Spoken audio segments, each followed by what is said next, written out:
তাকে ডিম ছোড়া হয়েছে, বেশ গালাগালি করা হয়েছে। এতে আসলে আওয়ামী লীগ কি অর্জন করলো? আদালত প্রাঙ্গণ থেকে শুরু করে বাইরে ঘরে মুক্তিযোদ্ধাদেরকে যেভাবে অপমান করছে, আক্রমণ করছে, জুতোর মালা পরিয়ে দিচ্ছে। যে ওটা মব হলে এখানে যা হচ্ছে সেটি কি মব নয়? আওয়ামী লীগ শাসনামলের সময় একদম শিবির রাজনীতি, প্রকাশ্য রাজনীতিও তারা করতে পারতো না, বরং শিবির দেখলে মারাও একরকম জায়েজ ছিল, একটা অবস্থা এরকম দাঁড়িয়ে গেছিল, সেখানে শিবিরের এমন জয় জয়কার। এর পেছনে কি কারণ? মানে এত মুক্তিযুদ্ধ কর্নার বা বঙ্গবন্ধু কর্নার করলেন আপনারা। যাদের বয়স এখন 40 ঊর্ধ্ব, যারা শিবিরকে চেনেছে, শিবিরকে দেখেছে, সেই শিবিরকে দেখেছে, তাদের মধ্যে শিবিরের জনপ্রিয়তা, আর যারা কখনো শিবিরকে দেখেনি, শিবিরের অতীত ইতিহাস দেখেনি, তারা তো সেটা জানবে না শিবির কি করেছে। জামায়াতে ইসলামীর আমির থেকে শুরু করে এই যে পরোয়ার সাহেব, তারা তো কার্যালয়ে বসে সভা করতে পেরেছেন। তো আমরা প্রায় দিনই খবর পেতাম গোপন বৈঠক করার সময় তাদেরকে তুলে নিয়ে আসা হচ্ছে বা গ্রেপ্তার করানো হচ্ছে। আসলে কি যে গোপন বৈঠক হতো সেটা বুঝতাম না, একসাথে কতজন মানুষ মিলে বসলেই একটা গ্রেপ্তারের বিষয় আসতো। তাদের, আমাদের কাছে তথ্য আছে, সুনির্দিষ্ট তথ্য আছে, তারা রোহিঙ্গা ক্যাম্প থেকে অস্ত্র কিনেছে, হুম। আরাকান আর্মি থেকে অস্ত্র কিনেছে, পুলিশের অস্ত্র নিয়েছে, তারা একটা গৃহযুদ্ধপূর্ণ পরিস্থিতির জন্য সম্পূর্ণভাবে প্রস্তুত নিয়েছে। আপনারা আসলে তাদের কাছে এই যে অস্ত্র আছে, আপনাদের কাছে কিভাবে আসবে যদি আপনারা সেদিকে যেতে চান? অহিংসা থেকেই তো সহিংসতার সৃষ্টি হয়, যদি আমার বিরুদ্ধে সেই ধরনের সশস্ত্র কোনো কাজ করা হয়। সময় আওয়ামী লীগ সময়ের কথা বলছি, তখন এটা প্রথম আলো ডেইলি স্টারে লিড হয়েছিল, কিন্তু সেটারও কোনো প্রতিবাদ হয় নাই, আদালতেও প্রথম কিন্তু আলো গিয়েছিল ডেইলি ওই স্টারে, পত্রিকার রেফারেন্সে। এই যে আপনি বললেন যে প্রথম আলো ডেইলি স্টার, প্রথম আলো ডেইলি স্টার তো সরাসরি এই ষড়যন্ত্রের সাথে হ্যাঁ, সম্পৃক্ত কিন্তু ছিল। তখন তো এটার প্রতিবাদ করে নাই, সরকারের পক্ষ থেকেও প্রতিবাদ করে নাই, একটু একটু টাকা না, এটা 1 লক্ষ সরকারের কোটি টাকা বিষয়। পাচারের অভিযোগ উঠেছিল। পত্রপত্রিকায় কিছুদিনের মধ্যে আসবে সাইদিকে আসলেই চাঁদে দেখা গিয়েছিল, তদন্তকারী সংস্থা তো টেক আপ করেছিল, সংস্থা তো টেক আপ তারপরে আবার করেছিল। সেটি আমাদের স্থগিত হয়ে গেল। বিষয়, রাতারাতি আমাদের সময়ে, এসালামের নাগরিকত্ব চলে আমাদের গেল সময় সিঙ্গাপুরে, আপনি আমাকে একটা বাংলাদেশের কথাই বলতে নাগরিকত্ব দিচ্ছেন না, বন্ধ আমাকে হয়ে কথা গেল। বলতে না। যদি $242 বিলিয়ন যদি পাচার হয়ে থাকতো, তাহলে বাংলা কয়েকটি সুনির্দিষ্ট বিষয় নিয়ে কথা বলতে চাই। শুরু করতে চাই বর্তমান সময়ে খুব আলোচিত জাতিসংঘ সফর, বাংলাদেশের প্রতিনিধিদের এবং সেখানে রাজনৈতিক নেতাদের, 3টি দলের রাজনৈতিক নেতারা এসেছেন এবং সেখানে আওয়ামী লীগের যে প্রতিক্রিয়া দেখা গেছে সেটি নিয়ে খুব আলোচনা সমালোচনা হচ্ছে। একজন রাজনীতিক আখতার, তাকে ডিম ছোড়া হয়েছে, বেশ গালাগালি করা হয়েছে। এতে আসলে আওয়ামী লীগ কি অর্জন করলো? ধন্যবাদ আপনাকে। নিউ ইয়র্কে মার্কিন যুক্তরাষ্ট্রে কিছু প্রবাসী ক্ষুব্ধ হয়ে তাদের যে ক্ষোভের বহিঃপ্রকাশ ঘটিয়েছে একটি সুনির্দিষ্ট জঙ্গি গোষ্ঠীর প্রতিনিধির প্রতি। আহ, তারা কিন্তু এই ক্ষোভের বহিঃপ্রকাশ আমাদের যেই আহ, নিবন্ধিত দলগুলো আছে, যদি আমি বলি বিএনপি বা জামায়াতে ইসলামী, তাদের কোনো নেতৃবৃন্দের প্রতি কিন্তু কোনো ক্ষোভের বহিঃপ্রকাশ আমরা সেই অর্থে দেখিনি। কিন্তু দেখেছি একটি জঙ্গি গোষ্ঠীর প্রধানকে বা অন্যতম মুখপাত্রকে আক্রান্ত হতে নয়, আমি বলবো যে প্রতিবাদের ভাষার সেটা বহিঃপ্রকাশ তার উপর ঘটেছে। আহ, তারা যেখানে আমাদের আহ, সাবেক একজন বিচারপতি থেকে শুরু করে যারা আমাদের নেতৃবৃন্দ ছিল, আদালত প্রাঙ্গণ থেকে শুরু করে বাইরে ঘরে মুক্তিযোদ্ধাদেরকে যেভাবে অপমান করছে, আক্রমণ করছে, জুতোর মালা পরিয়ে দিচ্ছে, চড় থাপ্পড় দিচ্ছে, সাবেক নির্বাচন কমিশনার, যিনি প্রধান নির্বাচন কমিশনার সাহেব ছিলেন, তাকে কিভাবে হেনস্থা করা হয়েছে। আমাদের বিচারপতি শামসুদ্দিন চৌধুরী মানিক, তাকে প্রায় হত্যা করে ফেলেছিল আদালত প্রাঙ্গণে। এই জঙ্গি গোষ্ঠীর এই সমস্ত ভয়াবহতার প্রতিফলন হিসেবে তাকে কেউ ডিম মারবে না, এটা তো অস্বাভাবিক বিষয়। আর মার্কিন যুক্তরাষ্ট্রে প্রতিবাদের ভাষা হিসেবে এটা কিন্তু, যখন ওই আমরা দেখেছি যে ইসরায়েলি মানে গণহত্যার প্রতিবাদে যারা সেখানকার যে নাগরিক, তারাও কিন্তু এইভাবে করে অনেকবার অনেক সময় প্রতিবাদ করেন বা ক্ষোভ প্রকাশ করেন। এখানে কারো ফিজিক্যাল অ্যাসল্ট কারো হয়নি, এটা হচ্ছে তাদের যেই রাজনীতি, অনিবন্ধিত একটি রাজনৈতিক দল, সেটা একটা জঙ্গি গোষ্ঠী বলবো, নৈরাজ্যবাদী জঙ্গি গোষ্ঠী। এই খুনি ইউনুস তার খুনের সহযোগীদেরকে নিয়ে যখন জাতিসংঘে গেল, সেটাতে তো এই ধরনের, মানে এই ধরনের এক্সপ্রেশনটা তো এক্সপেক্টেড। এই ধরনের কথা যখন বাংলাদেশে আপনি যে ঘটনাগুলো বলছিলেন যে হ্যাঁ আমরা দেখি আসলে যেভাবে মবের শিকার হচ্ছেন বিশিষ্ট নানান ব্যক্তিরা, তো সেটা যখন প্রশ্ন করি সরকারের ব্যক্তিদেরকে, তারা বলছেন এটা প্রেশার গ্রুপ। সাংবাদিকদের আলোচনায় তারা এটা বলে থাকেন এটা প্রেশার গ্রুপ। তো সেটা যদি আপনারা বলছেন যে যেভাবে আসলে মবের শিকার হচ্ছেন, ওটা মব হলে এখানে যা হচ্ছে সেটি কি মব নয়? অবশ্যই না, সেটা প্রতিবাদ। বাংলাদেশেও প্রতিবাদ রাজনীতিতে হচ্ছে বলে তারা বলেন, কিন্তু বিক্ষুব্ধ জনতা। প্রতিবাদ তো না, বিক্ষুব্ধ জনতা তো আদালতে গিয়ে মানুষ হত্যা করে না। বিক্ষুব্ধ জনতা তো মব যেটা বলছে, বিক্ষুব্ধ জনতা তো গিয়ে পিটিয়ে যে মেরে ফেলা হচ্ছে, বিক্ষুব্ধ জনতা তো সেটা করে না, সুনির্দিষ্ট টার্গেট কিলিং করা হচ্ছে। হুম, বিক্ষুব্ধ জনতা যদি বিক্ষুব্ধই হয়ে হুম, থাকতো তাহলে তারা সেখানে মানে আন্দোলন সংগ্রাম করতো অন্যভাবে। কিন্তু বাংলাদেশের ইতিহাসে আমরা কখনো দেখিনি। আমরাও তো বিগত 15 বছর সরকার পরিচালনা করেছি, এর মধ্যে বহুবার ডক্টর ইউনূস নিজে স্বয়ং আদালতে গিয়েছেন। মির্জা ফখরুল ইসলাম আলমগীর থেকে শুরু করে বিএনপি, জামায়াতে ইসলামীর অনেকে আদালতে গিয়েছেন। এমনকি যুদ্ধাপরাধী হিসেবে যারা চিহ্নিত হয়েছিল এবং যাদেরকে দণ্ড দেওয়া হয়েছে, তাদের কারো প্রতি কখনো আদালত প্রাঙ্গণে বলি বা কারাগারের অভ্যন্তরে অসম্মানজনক আচরণ কারো সাথে করা হয়নি। কখনো একটি হয়নি। উদাহরণ মাহমুদুর দেখাতে রহমানের উপর পারবেন? হয়েছে, সাংবাদিক মাহমুদুর, তাকেও ডিম মারা হয়েছে, একমাত্র মারপিটও করা ঘটনা হয়েছে। ঘটেছে মাহমুদুর রহমানের উপরে। আর সেই মাহমুদুর রহমান কি পদার্থ, তিনি কি পদার্থ নাকি অপদার্থ, সেটা তো আমরা তার বর্তমান কার্যকলাপ এবং পূর্বের কার্যকলাপের মধ্যে দেখতেই পাই।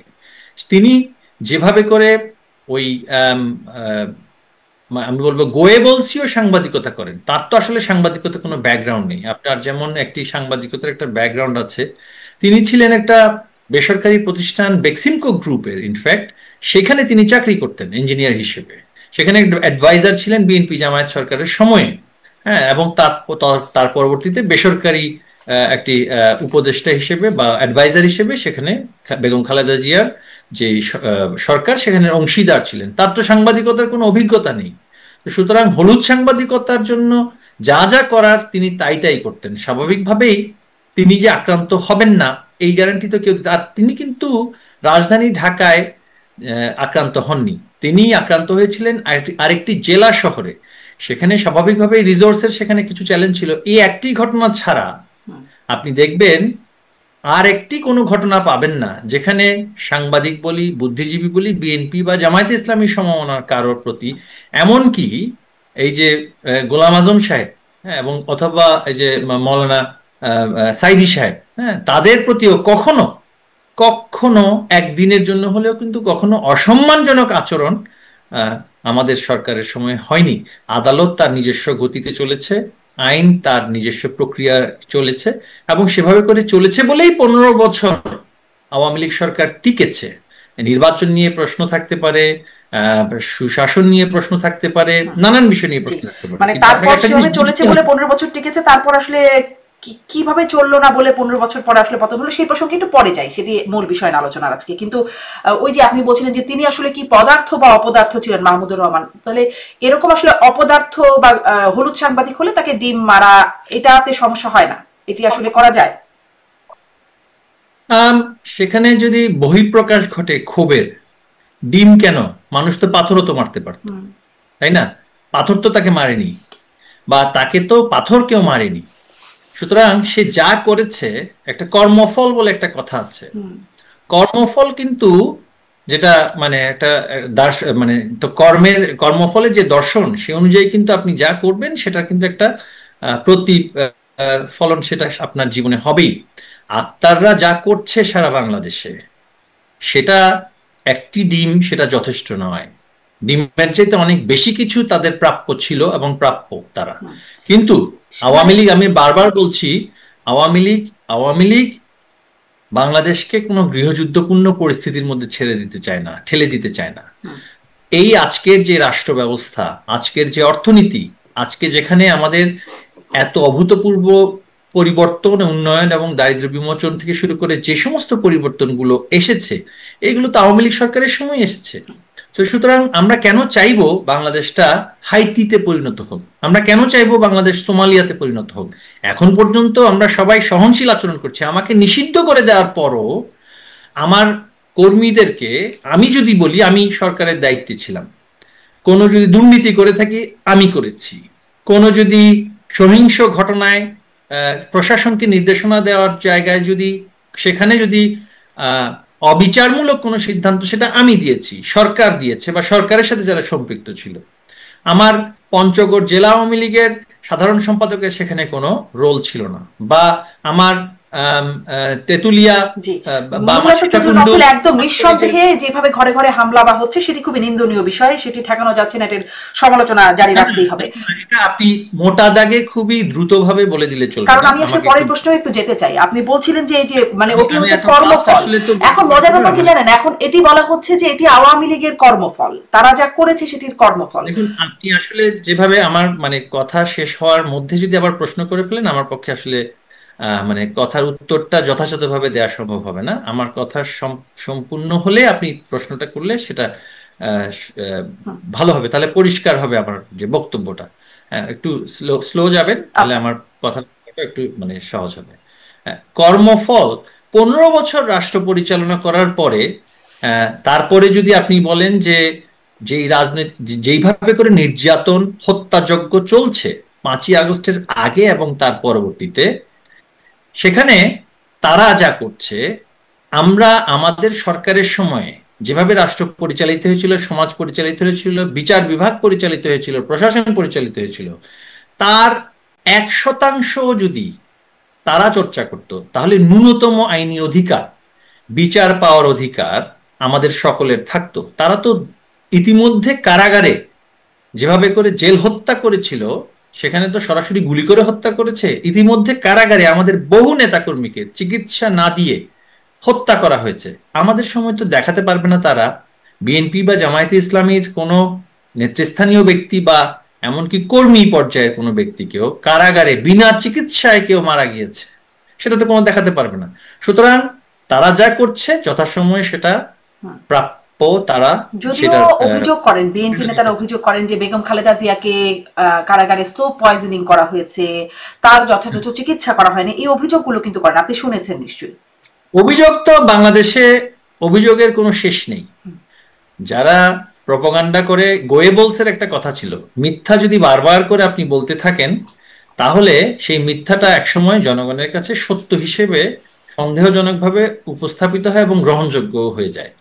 তাদের মিথ্যার বেসারতি এত বেশি, এত গভীর, তারা তো মুক্তিযুদ্ধের ইতিহাসটাকেই পরিবর্তন করে দিতে চায়। তারা তো 71কে আর স্বাধীনতা বলছে না, 24কে স্বাধীনতা বলছে, 47কে স্বাধীনতা বলছে। তারা বাংলাদেশের জাতির পিতাকে তো মানছে না, বুঝলাম, রাজনৈতিকভাবে তারা মানে না। তারা তো তৎকালীন সময়ে যারা মুক্তিযুদ্ধের নেতৃত্ব দিয়েছিলেন, হ্যাঁ, আমাদের যে জাতীয় চার নেতা থেকে শুরু করে যারা সেক্টর কমান্ডাররাও ছিলেন, তাদেরকে তো তারা মানছে না। তারা তো চরম নৈরাজ্যবাদী। তো সুতরাং তারা কি করছে সেটা মুখ্য নয়। আমি এখন যেটা বলতে চাই সেটা হচ্ছে রাজনীতিতে অনেক প্রক্রিয়া থাকে।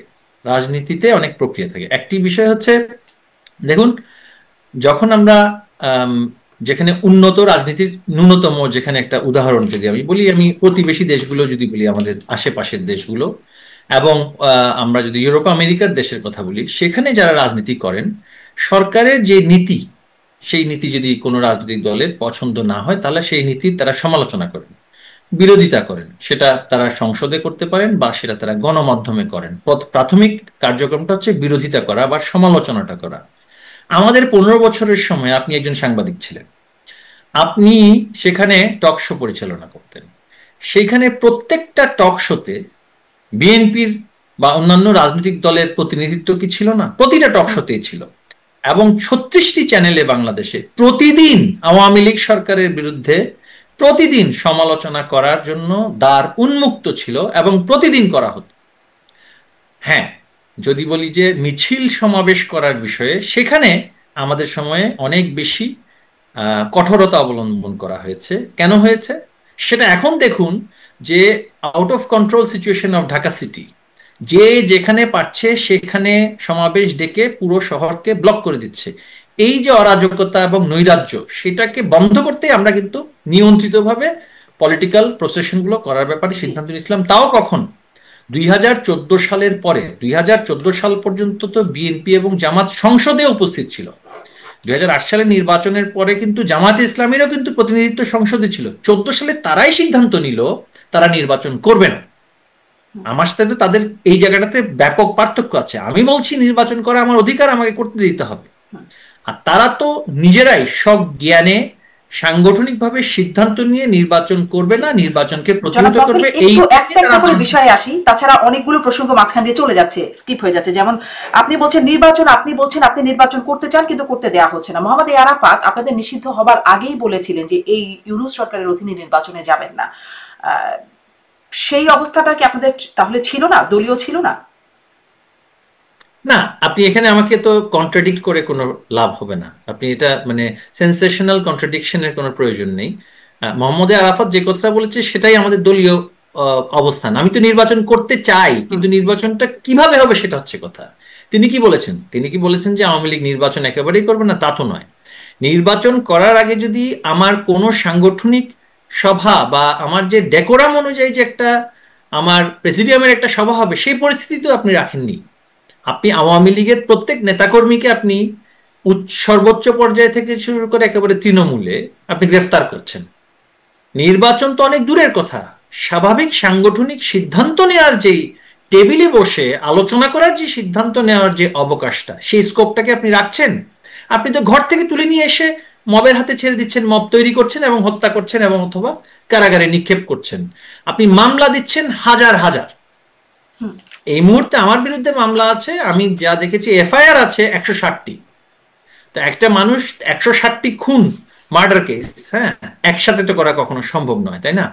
তো এই 160টি কেসের মধ্যে একটিতে আমি দেখলাম আসামি করা হয়েছে আমাদের চকবাজার ওয়ার্ডের একজন কাউন্সিলরকে, যিনি আজ থেকে প্রায় 4 বছর আগে ইন্তেকাল করেছেন।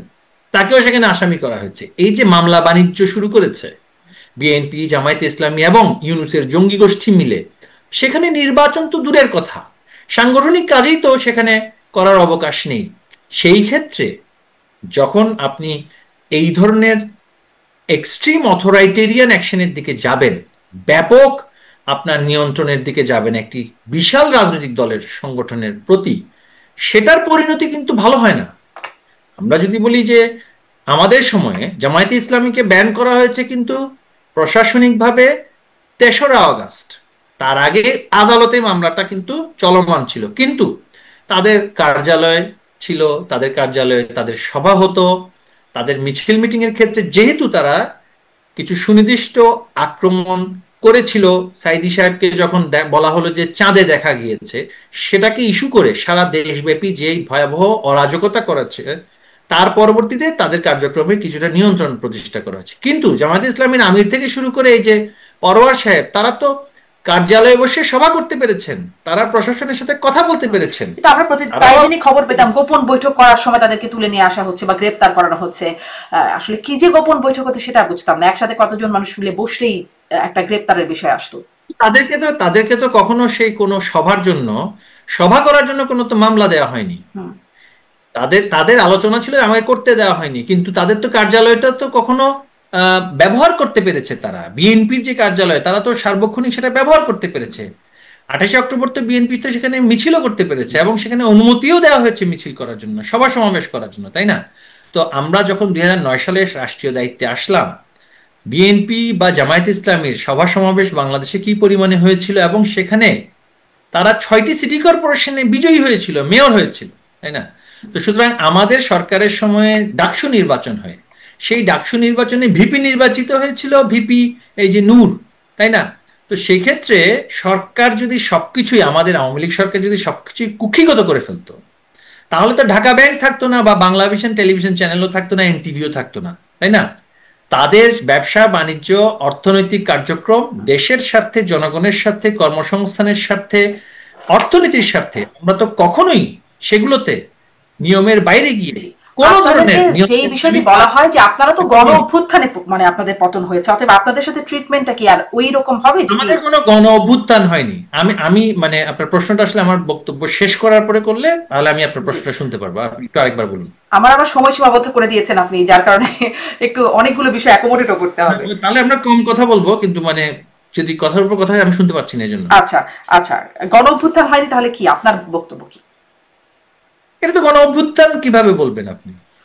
আপনি এটা দাঙ্গা সৃষ্টি করলেন, দাঙ্গার মাধ্যমে ঢাকা শহরে আপনি ব্যাপক জিহাদি গোষ্ঠীকে ঢোকালেন। ইউনূস তো নিজেই স্বীকার করেছে এই যে তথাকথিত শান্তি পুরস্কারধারী ইউনূস নিজেই স্বীকার করেছে, ইট ওয়াজ মেটিকুলাসলি ডিজাইন। কে ঢোকালো আমার কথা না। জিহাদি গোষ্ঠীকে? জিহাদি গোষ্ঠীকে সেটা ভাড়া করে কাদেরকে নিয়ে আসা হয়েছে সেটা তো আমরা যখন তৎকালীন সময়ে সরকারের অবস্থা, সেখানে থেকে আমাদেরকে সেটা সংস্থাগুলো বলছিল যে এই স্পেশালি ট্রেন্ড স্নাইপার আনা হয়েছে ঢাকা শহরে সুনির্দিষ্টভাবে ক্লিনিক্যালি টার্গেট করে মানুষ হত্যা করার জন্য। তারপরে এই যে পরিকল্পিতভাবে আপনার যেই স্থাপনাগুলোতে আক্রমণ, পরিকল্পিতভাবে বিশ্ববিদ্যালয়গুলোর সামনে গিয়ে যেভাবে আক্রমণ করা হচ্ছে, এই সোশ্যাল পরিকল্পনাটা মিডিয়াকে কাদের? ব্যবহার, আবার বলুন। পরিকল্পনাটা কাদের? পরিকল্পনা তো ইউনূস নিজেই বলেছে, হি হ্যাড এ টিম।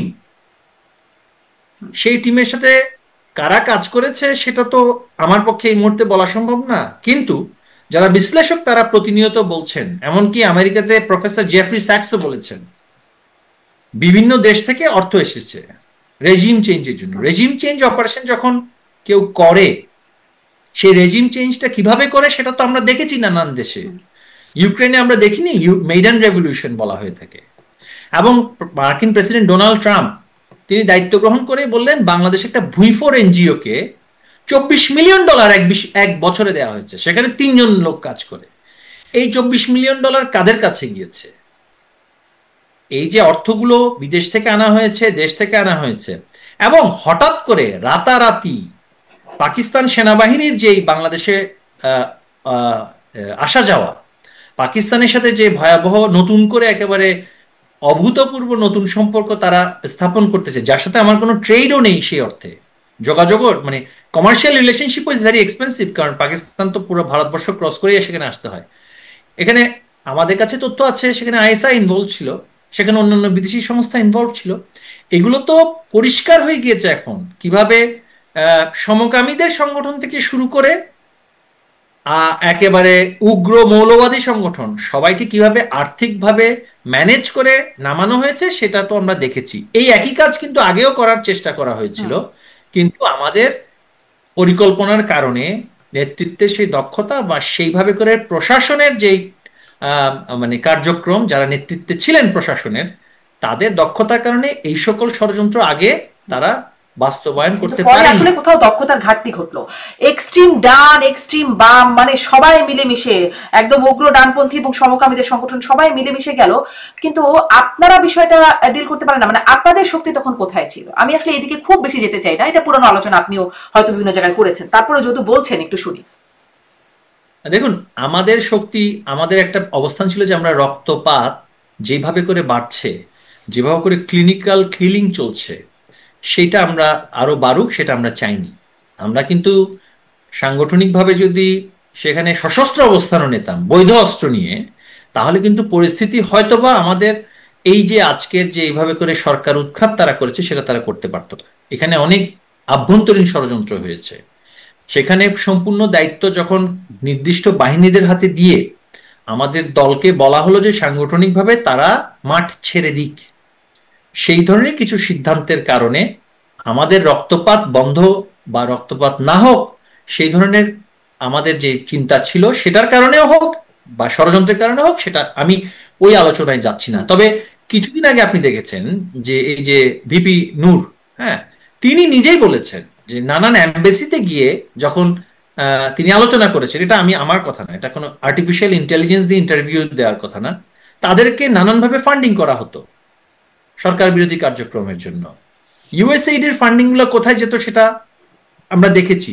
দেখুন, যখন গ্রিন বিলের ব্যাপক ইনভেস্টমেন্ট আসে রেজিম চেঞ্জের জন্য, তখন পৃথিবীর যে কোনো সরকারের পক্ষেই সেটাকে ম্যানেজ করা খুব কঠিন হয়ে দাঁড়ায়। ঠিক, আমার প্রশ্নটা কিন্তু এখানেই ছিল জনাব নওফেল, আমার প্রশ্নটা কিন্তু এখানেই যে আপনাদের বিরুদ্ধে কেন এই ডান বাম, মানে একদমই তারা ডিফারেন্ট আইডিওলজি, সবকিছুতে ডিফারেন্ট, কিন্তু তারা এক হয়ে গেল, এম্বাসি গুলো লেগে গেল, এমনকি দেশের মানুষকেও নিয়ে রাস্তায় নামিয়ে ফেললো। রেজিম চেঞ্জের সিদ্ধান্ত যখন, আমি বলি রেজিম চেঞ্জের সিদ্ধান্ত যখন ডিপ স্টেট বিভিন্ন দেশের গোয়েন্দা সংস্থারা মিলে, বিশেষ করে মানে এটা বলতে এখন দ্বিধা নেই যে পশ্চিমা দেশগুলোর যে সংস্থাগুলো ছিল তারা তাদের সাথে একটা কূটনৈতিক পর্যায়ে যেভাবে আমাদের সম্পর্ক হানি হয়েছে সেটার তো একটা রিপার্কেশন হবেই, এবং সেই রিপার্কেশনটা তারা করেছে।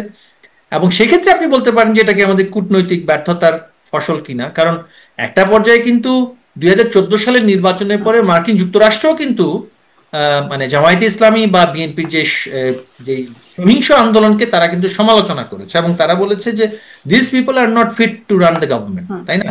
পরবর্তীতে নানান ঘটনা প্রবাহের কারণে মার্কিন যুক্তরাষ্ট্র বলি বা পশ্চিমা বিশ্বের যারা আছে তাদের সাথে কিছুটা দূরত্ব যদি বলি আমি, আবার পাশাপাশি ডক্টর ইউনূসের যে বিশাল যে পুঁজি বিনিয়োগ করা আছে ইউরোপিয়ান ইউনিয়ন এবং মার্কিন যুক্তরাষ্ট্রে, সেগুলোর তো ডিভিডেন্ড সে পাবেই, এবং সেখানে কিন্তু পরিকল্পিতভাবে এই কাজগুলো হয়েছে। পূর্বের আলোচনায় আমি এই মুহূর্তে গিয়ে সময় নষ্ট করতে চাই না, আমি সামনের দিকে এগোতে চাই, এবং আমার মনে হয় আপনার যারা দর্শক আছেন তারাও সামনের দিকের আলোচনাটাই শুনতে। সামনের দিকের আলোচনায় একটু যাই তাহলে। আপনি বলছিলেন একটু আগে যে আপনাদের গৃহযুদ্ধে যাওয়ার প্ল্যান নাই, আপনারা আসলে সহিংসতার দিকে এখনো পর্যন্ত যাওয়ার প্ল্যান নাই, তাহলে আপনাদের প্ল্যানটা আসলে কি রকম? সম্প্রতি মানে বেশ কদিন আগেই দেখছিলাম যে আওয়ামী লীগের অফিসিয়াল যে ফেসবুক পেজ, সেখানে শেখ হাসিনার একটি বক্তব্য সম্বলিত একটা ফটো কার্ড, যে আমি আসছি আবার আসছি, তোমাদের যার যা ক্ষয়ক্ষতি হয়েছে তোমরা ভুলে যাও, আমরা প্রতিহিংসা রাজনীতি করতে চাই না, এরকম একটি ফটো কার্ড দেখলাম। তারপরে আবার একটা ভার্চুয়াল বক্তব্য, তার আগেও এরকম বক্তব্য। ভার্চুয়াল বক্তব্যটা এরকম যে কবে ক্ষমতায় যাব বা যাবেন, কবে প্রতিশোধ নেওয়া হবে তার ঠিক নাই, এখন যখন যেখানে দেখা হবে সেখানেই ব্যবস্থা নিতে হবে, মনে রাখবা গেরিলা যুদ্ধের মাধ্যমে দেশ স্বাধীন হয়েছে, এখন সেই পথই ধরতে হবে। আসলে কোনটা আপনাদের অবস্থান? প্রতিশোধের রাজনীতি নয় নাকি প্রতিশোধেরই রাজনীতি? দেখুন, রাজনৈতিক কর্মসূচি, আমি আবারও ওই আগে যেটা একটা সূত্রপাত করেছিলাম, রাজনৈতিক কর্মসূচির 3টা পর্যায় থাকে। একটা হচ্ছে অ্যাডভোকেসি এবং পলিসি ক্রিটিসিজম, পলিসি অপোজিশন। নীতি নির্ধারণী পর্যায়ে আমি যখন আমার একটা সরকারের কোনো সিদ্ধান্ত আমার ভালো লাগবে না বা সেটা সমালোচনা করার জন্য আমি সেটা গণমাধ্যমের মাধ্যমে সমালোচনা করব, আমি সেটা রাজপথে দাঁড়িয়ে সমালোচনা করতে পারি, প্রেস ব্রিফিং এর মাধ্যমে, প্রেস কনফারেন্সের মাধ্যমে, সেমিনারের মাধ্যমে, বা কোনো পার্লামেন্টে গিয়ে আমরা সেটা সমালোচনা করতে পারি। এটা হচ্ছে একটা সুস্থ স্বাভাবিক রাজনৈতিক সমাজের একটি প্রক্রিয়া। দ্বিতীয় প্রক্রিয়াটা হচ্ছে যখন আমি দেখব যে আমার যে সমালোচনা তারপরেও জনগণের যে ইচ্ছা তার বিরুদ্ধে সরকারের নীতি বা সরকারের কর্মসূচি বা কর্মকৌশল যারা সরকারে বসে আছে তারা সেটা শুনছে না, তখন সেই পরবর্তী ধাপটা আসে হচ্ছে প্রতিবাদ। প্রাথমিক প্রতিবাদ পর্যায়ে আমরা কি করি? আমরা সমাবেশ করি, আমরা মিছিল করি, বা আমরা সেই প্রতিবাদের ভাষাটাকে স্লোগানের আকারে দিয়ে জনগণকে আমরা সেটা বোঝানোর চেষ্টা করি, তাদের মধ্যে সেই মানে অ্যাওয়ারনেসটা, সেটা সচেতনতাটা এনে তাদের মাধ্যমে কর্মসূচিগুলোকে আরো বৃহৎ আকারে করে সরকারকে বার্তা দিতে চাই যে তোমার কাজগুলো সঠিক হচ্ছে না, তোমার রাষ্ট্র পরিচালনা যথাযথ নয়, তাই না? এটা হচ্ছে দ্বিতীয় ধাপ। এই দ্বিতীয় ধাপ এবং প্রথম ধাপ যদি আপনি একেবারেই করতে না দেন, নীতি সমালোচনা যদি বলি, পলিসি ক্রিটিসিজম, সেটা গণমাধ্যমের মাধ্যমে আপনি আমাকে করতে দিচ্ছেন না, আপনি আমার কোনো সংবাদ প্রকাশ করতে দিচ্ছেন না, আপনি আমার সাংগঠনিক কার্যক্রম নিষিদ্ধ করে রেখেছেন এই যে খুনি সরকার, আবার আমার কোনো সংবাদ প্রচার করতেও দেবেন না, তাহলে আমাকে আপনি বললেন, ডেজিগনেট করলেন টেররিস্ট অর্গানাইজেশন হিসেবে, তাই না? পরবর্তী যে কাজটি, যে প্রতিবাদের যে কার্যক্রমগুলো, সভা সমাবেশ মিছিল করা, সেটা তো আমার করার প্রশ্নই আসে না, কারণ আপনি আমাকে তো কথাই বলতে দিচ্ছেন না। যখন আপনি কথাই বলতে দেবেন না, যখন আপনি দাঁড়াতেও দেবেন না, তৃতীয় পর্যায়ে আসে কিন্তু সংগ্রাম। হ্যাঁ, সংগ্রামের পর্যায়ে গিয়ে সংগ্রামটা কি হয়? সংগ্রামটা হয় প্রাথমিকভাবে ওই যে আন্দোলন সংগ্রাম বা নীতি সমালোচনার বিষয়টা জোরালোভাবে রাজপথে সেটাকে নিয়ে আসা এবং ক্ষোভের বহিঃপ্রকাশ ঘটানো, সেটা হচ্ছে সংগ্রাম। সেই সংগ্রামের মাধ্যমে সরকারের সিদ্ধান্ত পরিবর্তন বা আমার অবস্থান জানান দেয়া। এই সংগ্রামের পর্যায়ে গিয়ে যদি আমি সেখানে গিয়েও প্রাথমিকভাবে শান্তিপূর্ণভাবে সংগ্রাম করার যে কার্যক্রম সেটাও যদি আমি করতে না পারি, তখন স্বাভাবিকভাবেই যেটা হয়, পরবর্তী সেটা হচ্ছে point of no return. Point of no রিটার্নে কিন্তু আপনি প্রথম ধাপ, দ্বিতীয় ধাপ, তৃতীয় ধাপ যখন আপনি পুরোপুরি ডিনাই করবেন, তখন পয়েন্ট অফ নো রিটার্নে যাবে। এবং এই জঙ্গি গোষ্ঠীর চাওয়াটাও কিন্তু সেটা, যে আমরা মিলে একটা পয়েন্ট অফ নো রিটার্নে বাংলাদেশ যাবে। কারণ এখানে একটা আরেকটি দুরভিসন্ধি আছে, আপনি যদি পরবর্তী প্রশ্নটা পরে করেন, আমি সেটা এখন বলতে চাই। সেটা হচ্ছে বাংলাদেশে প্রায় 400 থানা এরা লুট করে নিয়েছে।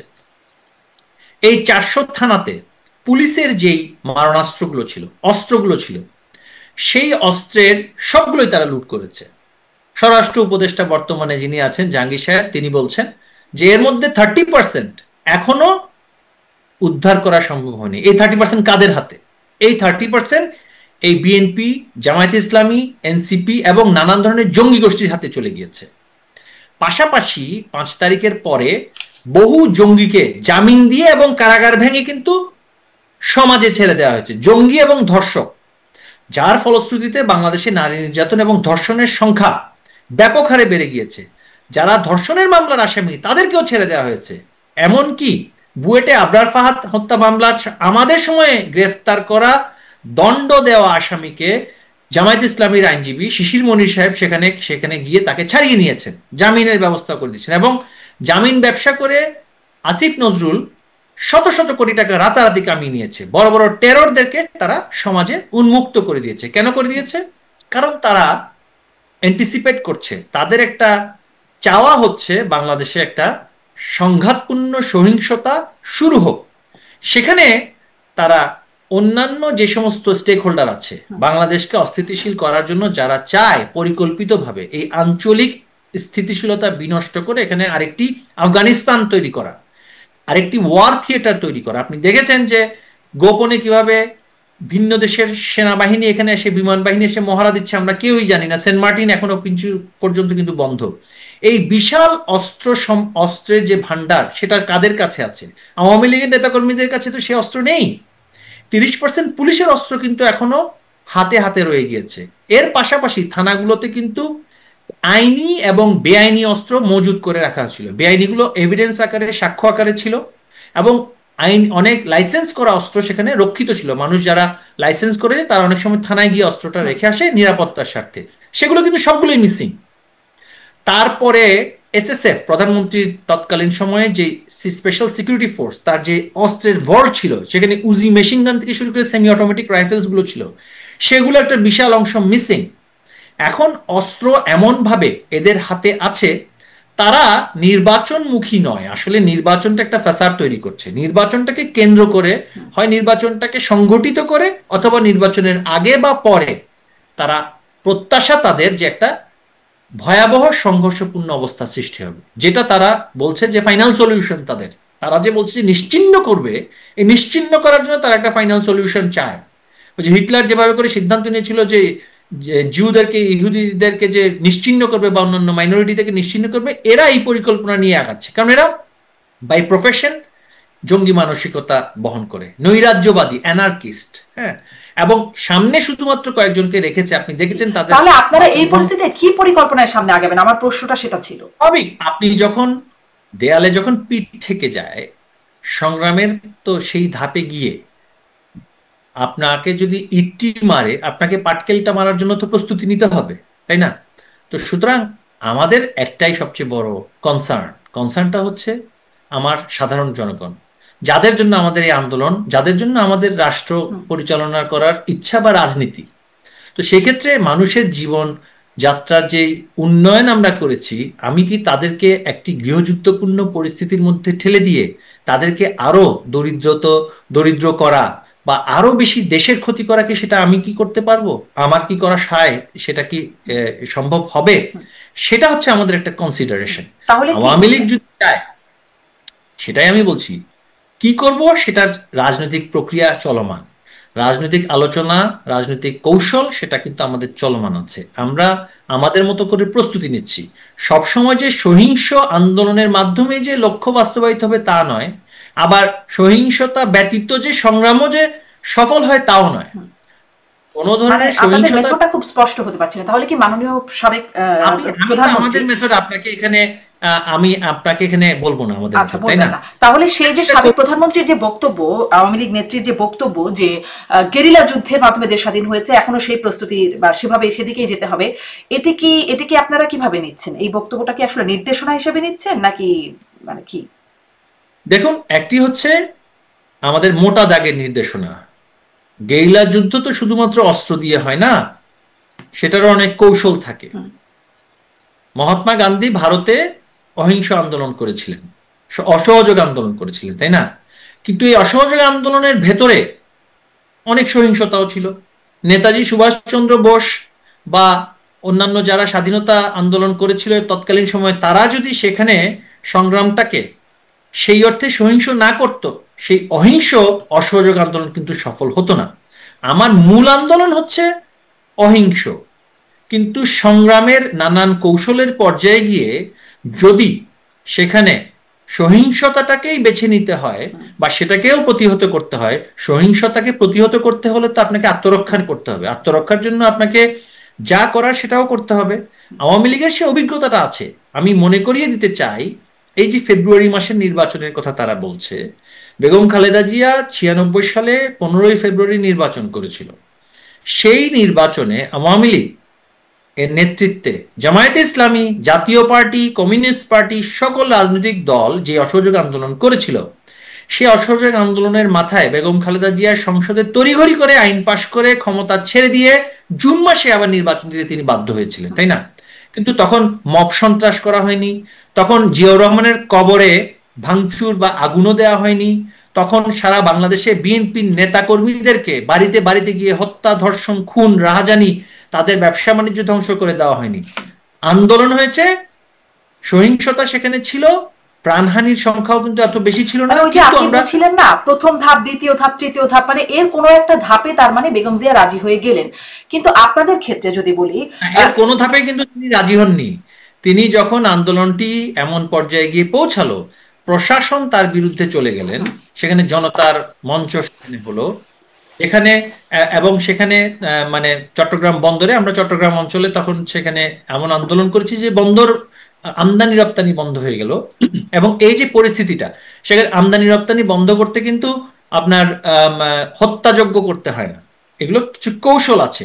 সব কৌশল এখানে আলোচনাযোগ্য নয়, তাই না? আমাদের কিন্তু আন্দোলন করার কৌশলটা আমরা সেটা নিরূপণ করেছি, যথাসময়ে সেটা আমরা বাস্তবায়ন করব, সেটা আলোচনার বিষয়। এই প্রসঙ্গেও যাই, তাহলে কি যারা আসলে আন্দোলন করলো, আন্দোলনে এখন সবাই বলছে, আমরা ছিলাম, বিএনপি ছিল, জামাত ছিল, বিভিন্ন বাম দলগুলো ছিল, সবাই আন্দোলনের স্টেক হোল্ডার হিসেবে দাবি করে, তাদেরও কি দেয়ালে পিঠ থেকে গিয়েছিল? মানে আপনাদের কাছে তাদের যে সেটা পৌঁছানোর উপায় কি আসলে তাদের ছিল?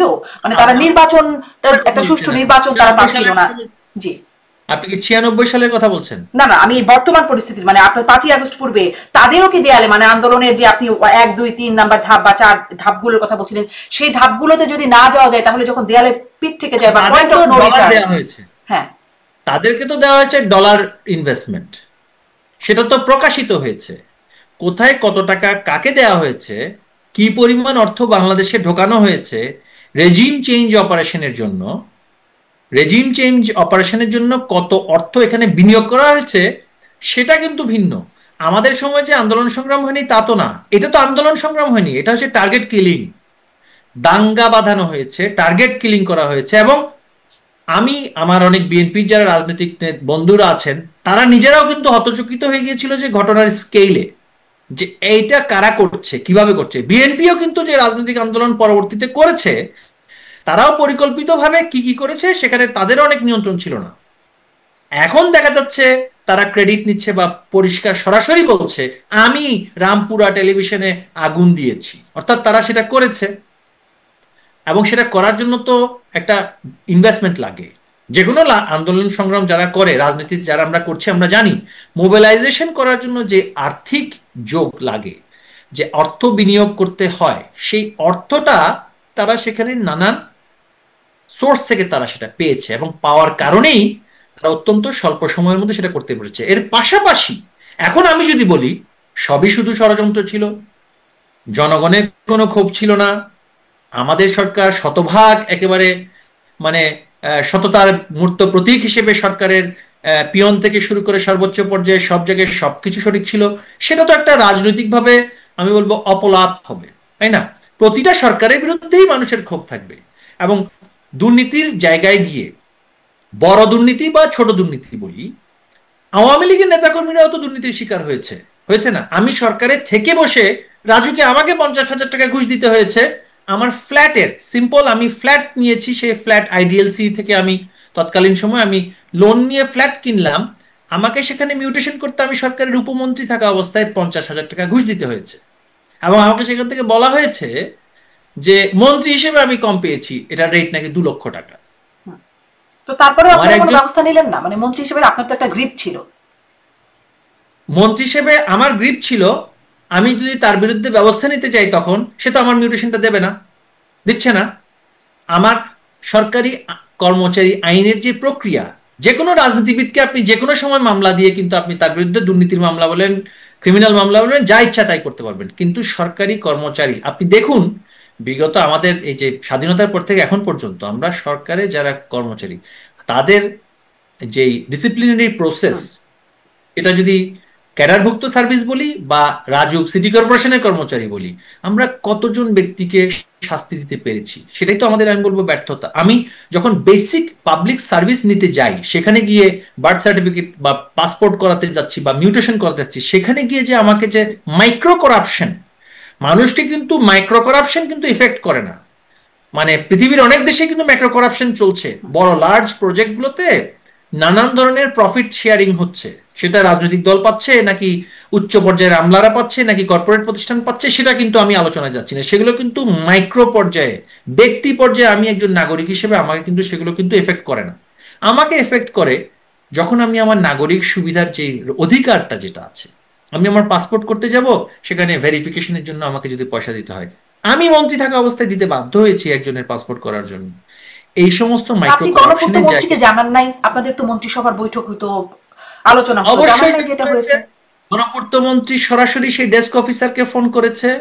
সেই ডেস্ক অফিসার তখন এমন একটি টেকনিক্যাল সে একটা এক্সকিউজ দিল যে এটা পরিবর্তন করতে 3 মাস সময় লাগবে, কিন্তু ব্যাংকের যে অডিটিয়ার, সেই অডিটিয়ারের কারণে ব্যাংক করছিল তড়িঘড়ি।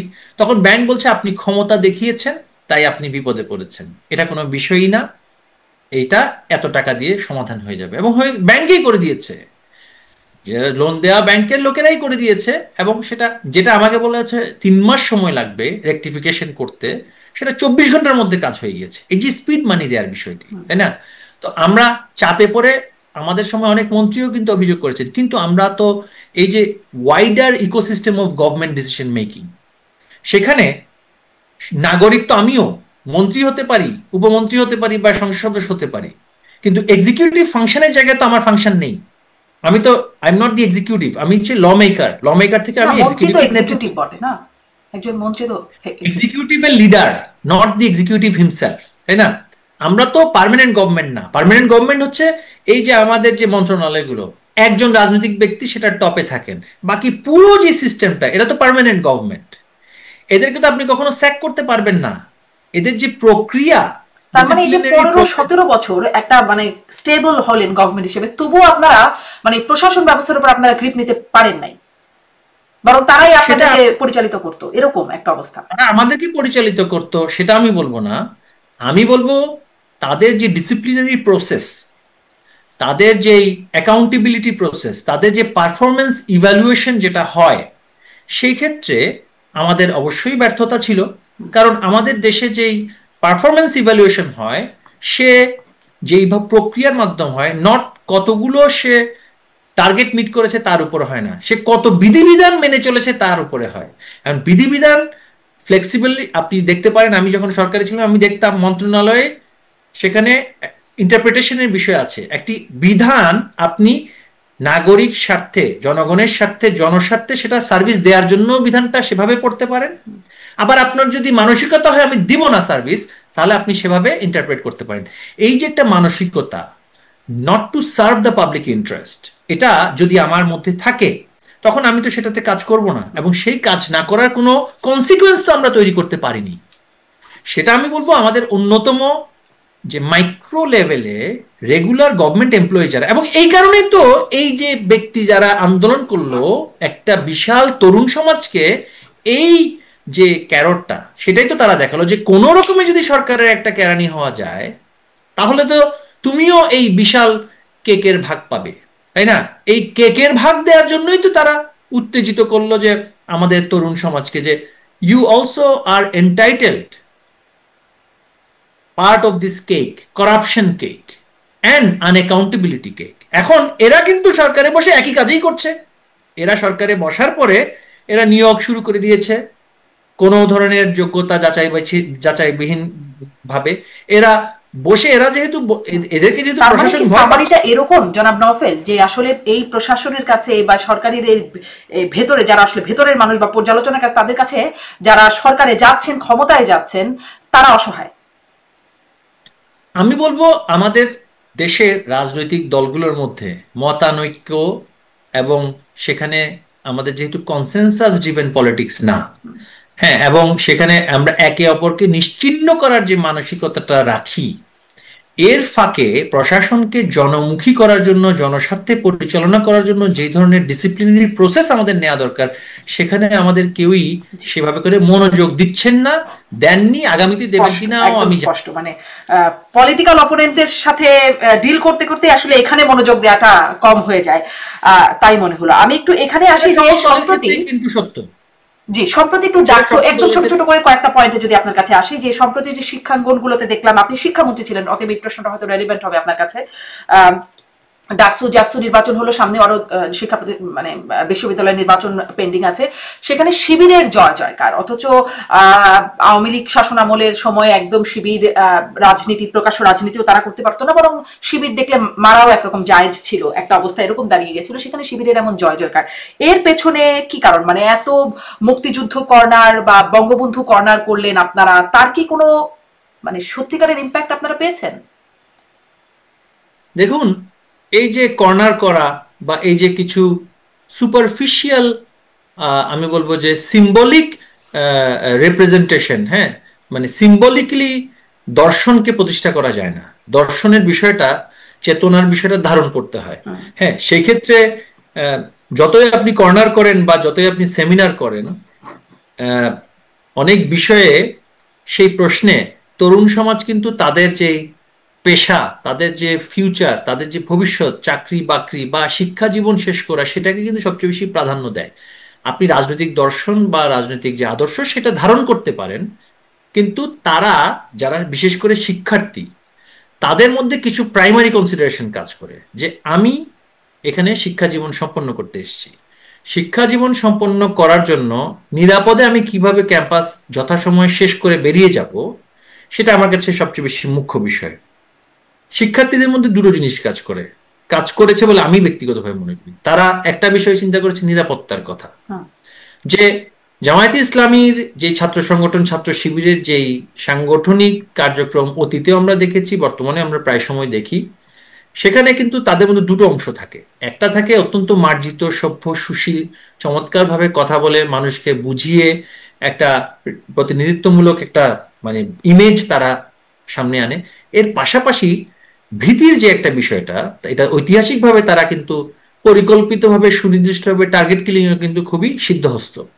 তো একটা বিষয় হচ্ছে যে যেই সংগঠনটি ক্যাম্পাসে প্রশাসনের সাথে মিলে এমন একটা সাংগঠনিকভাবে শক্তিশালী অবস্থান তৈরি করেছে, তাদের সাথে যদি আমি থাকি, তাহলে আমি শিক্ষা জীবনটা নিরাপদে সম্পন্ন করে আমি বেরিয়ে যেতে পারবো।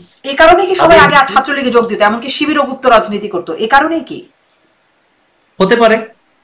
কিন্তু ছাত্রলীগের বিষয়টা আর এখানের বিষয়টা কিছুটা ভিন্নতা আছে। আমি কেন বলছি, ছাত্র শিবিরের যেই ফান্ডিং প্রসেস, তাদের যেই স্ট্রাকচারাল প্রসেস, সেটা এবং তাদের যে গুপ্ত রাজনীতি করার যেই পূর্ব অভিজ্ঞতা বা নিকট অতীতের অভিজ্ঞতা, সেটা কিন্তু ছাত্রলীগের সেই অর্থে কখনো ছিল না। ছাত্রলীগের মধ্যে অনেক ধরনের মত পথের কিন্তু একটা ব্যাপার ছিল, এটা ওপেন টু এভরিবডি। সেটা জামায়াতের ইসলামের কোন নেতার সন্তানও যদি বলে যে আমি এখন বঙ্গবন্ধুর আদর্শে বিশ্বাস করি, ছাত্রলীগের স্লোগান দিব, তার জন্য কিন্তু রাস্তাটা কিন্তু ওপেন থাকে। এটা হচ্ছে যেগুলো আমাদের, আমি বলেছি, মাল্টি ক্লাস পার্টির যেটা নেচার। বিএনপিরও সেম বিষয়, হ্যাঁ। কিন্তু শিবিরে যে বিষয়টি, তাদের মধ্যে যে তাদের যে আদর্শিক যে প্রক্রিয়াটা, সেটার বিষয়ে শতভাগ তারা নিশ্চিত না হওয়া পর্যন্ত তাদের যে প্রক্রিয়া, প্রথমে সাথী হতে হবে, তারপরে সদস্য হতে হবে, তারপরে তাদের নেতৃত্বে আসতে হবে। কিন্তু এবারে তো দেখলাম শিবিরের প্যানেলে একদম ধর্ম মানে অন্য ধর্মের মানুষ আছে, নারী বা তাদের যারা আসলে সেরকম দেখে মনে হয় না, তাদের যে একটা কৌশল তার মধ্যে নাই। আমি বলছি, এইবার এসে তারা কিছু কনসেশন দিয়েছে। কনসেশন মানে তারাও তো চাইবে তাদেরকে লিবারেল হিসেবে পরিচিত করতে, তারাও তো চাইবে মেইন স্ট্রিমিং করতে, গুপ্ত রাজনীতিতে তো বেশি দিন থাকা যায় না। সিরিয়ার যে বর্তমান প্রেসিডেন্ট আছে মোহাম্মদ আল সারা, সেটা আল কায়দার একজন সদস্য ছিলেন। আল কায়দার সদস্য হতে মার্কিন যুক্তরাষ্ট্রের কাছে অ্যারেস্টেড হলেন। পরে মার্কিন যুক্তরাষ্ট্রের সাথে সম্পর্ক ভালো করার জন্য তো এখন তো একেবারে ইসরায়েলের পক্ষেও তিনি কথা বলছেন, তাই না? রাজনীতিতে শেষ কথা বলতে কিছু নেই।